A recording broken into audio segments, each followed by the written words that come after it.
Hello and good evening, folks. We have a much needed paycheck protection update that you must watch before 7 a.m. May 26th because there's something important happening at that time and date. So let's cover everything you need to know about what's going to happen tomorrow and some actual updates we might see in this paycheck protection program. I mean, it has been a fight. For all the small business owners, there's about 2 to 3 million small business owners sitting unfunded in queue with the Paycheck Protection Program, and something needs to happen for these individuals to get the funding that they applied for while there was funding for this program. I've said it a million times. Imagine a stimulus check program where they're like, every adult gets a stimulus check, and then something like 80% of the adults get stimulus checks and they're like, oh, sorry, we ran out of money. No stimulus checks for you last 20%, based on no criteria, no fault of the small business owners, no issues on their part, and they just don't get funding because the program ran out of funds. It just simply does not make sense, on top of the whole retroactive PPP issue where people have applied and received funding based on their net income. Rules change, then it's based on gross income, but there's no way to up their loan amount to get the same amount that everyone else is getting at a later date. There's just a lot that doesn't make sense in this system. So let's talk about the updates, some potentially major updates with this program. So here's what's happening in Congress tomorrow. We have a testimony from Isabella Guzman, who is the administrator of the Small Business Administration, and she is testifying in front of the Committee on Small Business, and she's going to be grilled on all things Paycheck Protection Program, EIDL, there's some EIDL updates here as well, the Restaurant Revitalization Fund, and the Shuttered Venue Operators Grant.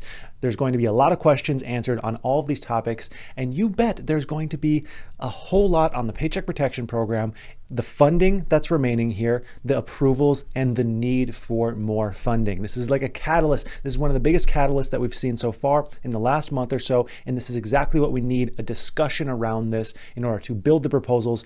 And hopefully Isabella highlights the need and the popularity of the Paycheck Protection Program and what needs to happen in order to get all the additional businesses funded here. Now, I've done some basic, back of the notebook kind of calculations here, and I estimate about $120 billion are needed in order to fund the remaining loans at about an average of $44,000 per loan, and then get that retroactive PPP money to those who received net income to bump them up to gross income. About $120 billion, which is about 10 to 15% more than the total amount of money that has been allocated to this program already. So they missed the mark by about 10%. So this meeting is going to be absolutely huge. Happens at 10 a.m. Eastern time on May 26th, 7 a.m. Pacific time.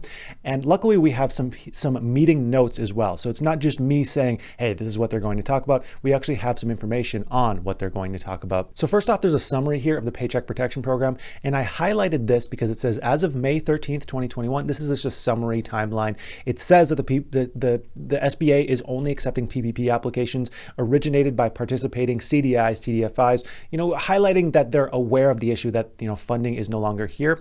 And then luckily they have the current issues here, and pretty much every single issue that you would have with this program is listed as a talking point within this testimony. And this is why I'm very excited for this to happen, to get that discussion out there and actually hear what the SBA and what Congress is saying about these issues. So just to go over the issues, and then we're going to cover some bills that have been proposed as well for potential options and potential solutions.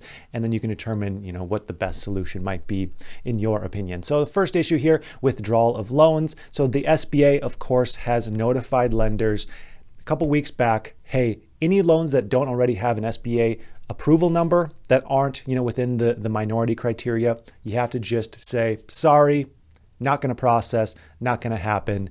We can't process any more of those loans. That happened on May 17th. So that's one of the main issues that I really want to hear what they have to say about that. The next big one is hold codes for unresolved borrowers. Now, this is huge. This is anyone who's sitting, this is really the people who applied and have been sitting for a long period of time on their PPP loans. Most of the time, those people are sitting with some kind of hold code at the SBA. There's at least 40 different hold codes at the SBA. A large chunk of those seem to be people who applied through multiple lenders, get sent off to the SBA. The SBA system gets confused and thinks that either you already received a PPP loan or you're trying to fraudulently get more than one, and then it takes your loan, puts it off to the side, and says, hey, there might be some fraud here. We might have to work on this down the road. And then what happened was the program ran out of funding.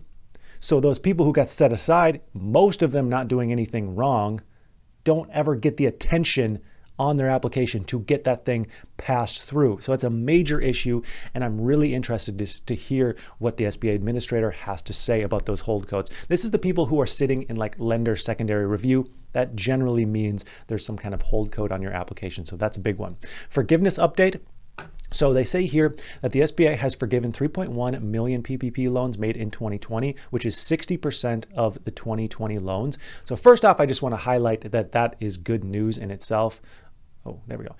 That's good news in itself, and just highlights that, okay, this program is meant to give away funds. 60% of the people who got a loan in 2020 have already been forgiven, and most of those people still have time left because you have 10 months until after your covered period to receive that PPP loan. But they want to know more information about this, because if the borrowers don't submit for forgiveness within 10 months after their covered period, then it turns into a regular loan. So we're going to get some more information from the SBA on how that process will work for those who haven't applied for forgiveness yet.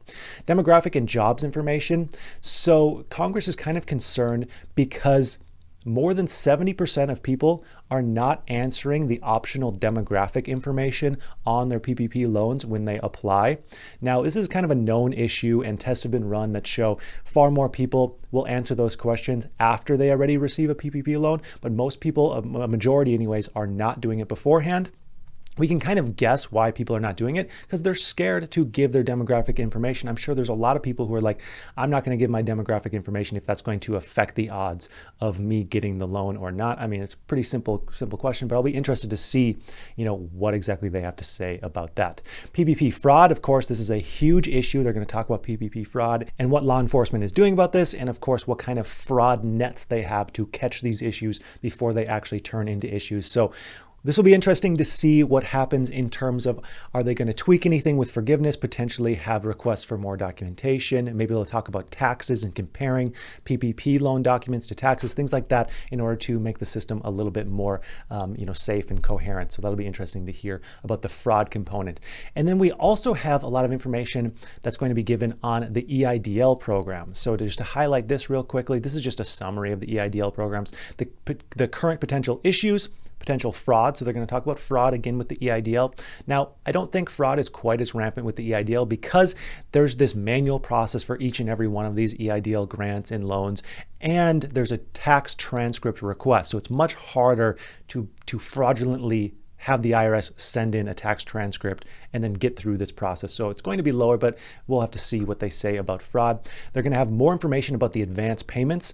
And if you remember, the SBA was supposed to send out all those $10,000 advances within 21 days of the applicant applying. Of course, for most people, it's now like 60, 70, 80 days since you have applied. So there's going to be some questions about, hey, why is there only just over 100,000 approved $10,000 grants as of right now? What's going on here? Why is this being so slow? Same with the supplemental targeted advance. This one has gone a little bit more quickly. However, I'm sure they're going to say, why is this not already all spent?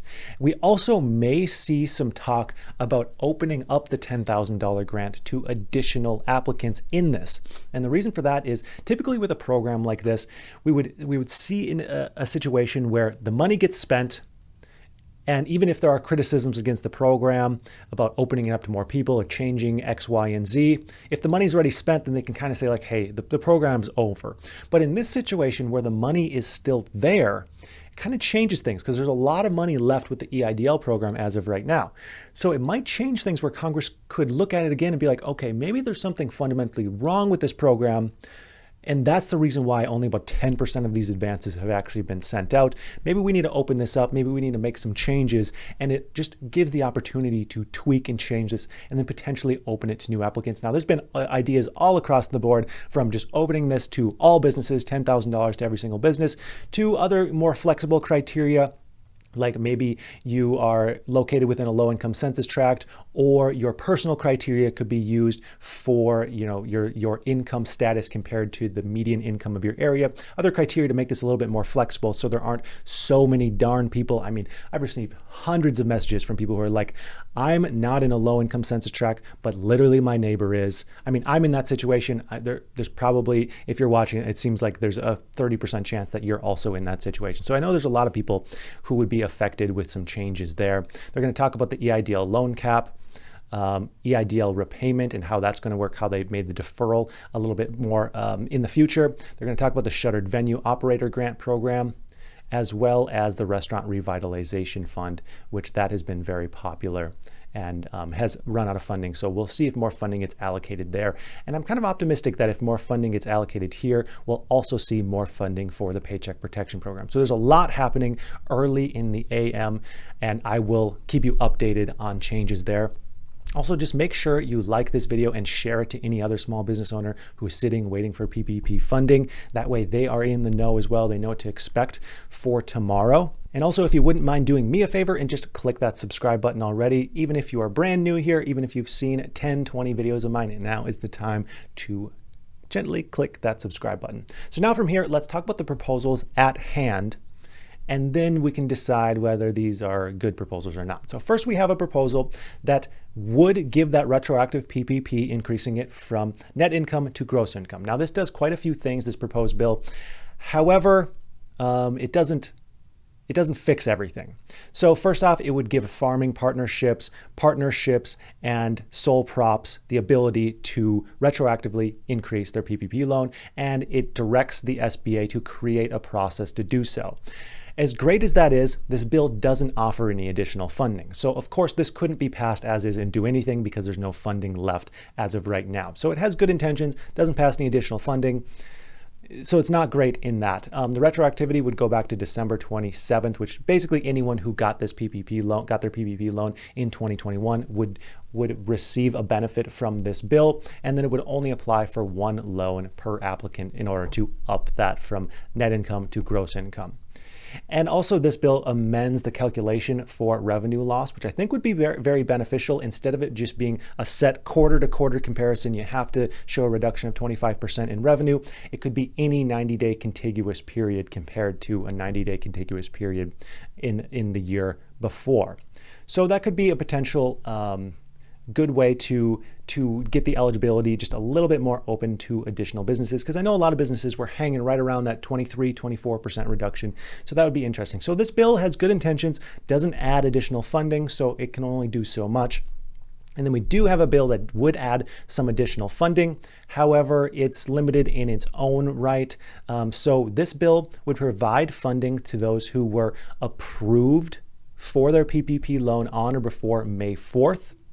And then would provide an additional $5 billion in funding for a kind of targeted PPP for anyone who wasn't approved on or before May 4th, but has applied and then hits these additional eligibility criteria, having 100 or fewer employees. You're in a state with greater than 6% unemployment in March 2021. Now I looked that up, and about 20 states hit that criteria. So less than half the states hit that criteria.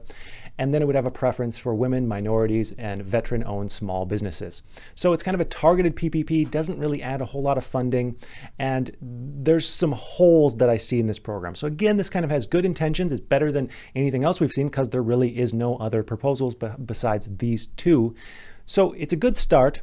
However, like I mentioned earlier, we really need about $120 billion to get the people funded who have already applied. And at this point, we might also need an extension to the program because we're running into the end of May.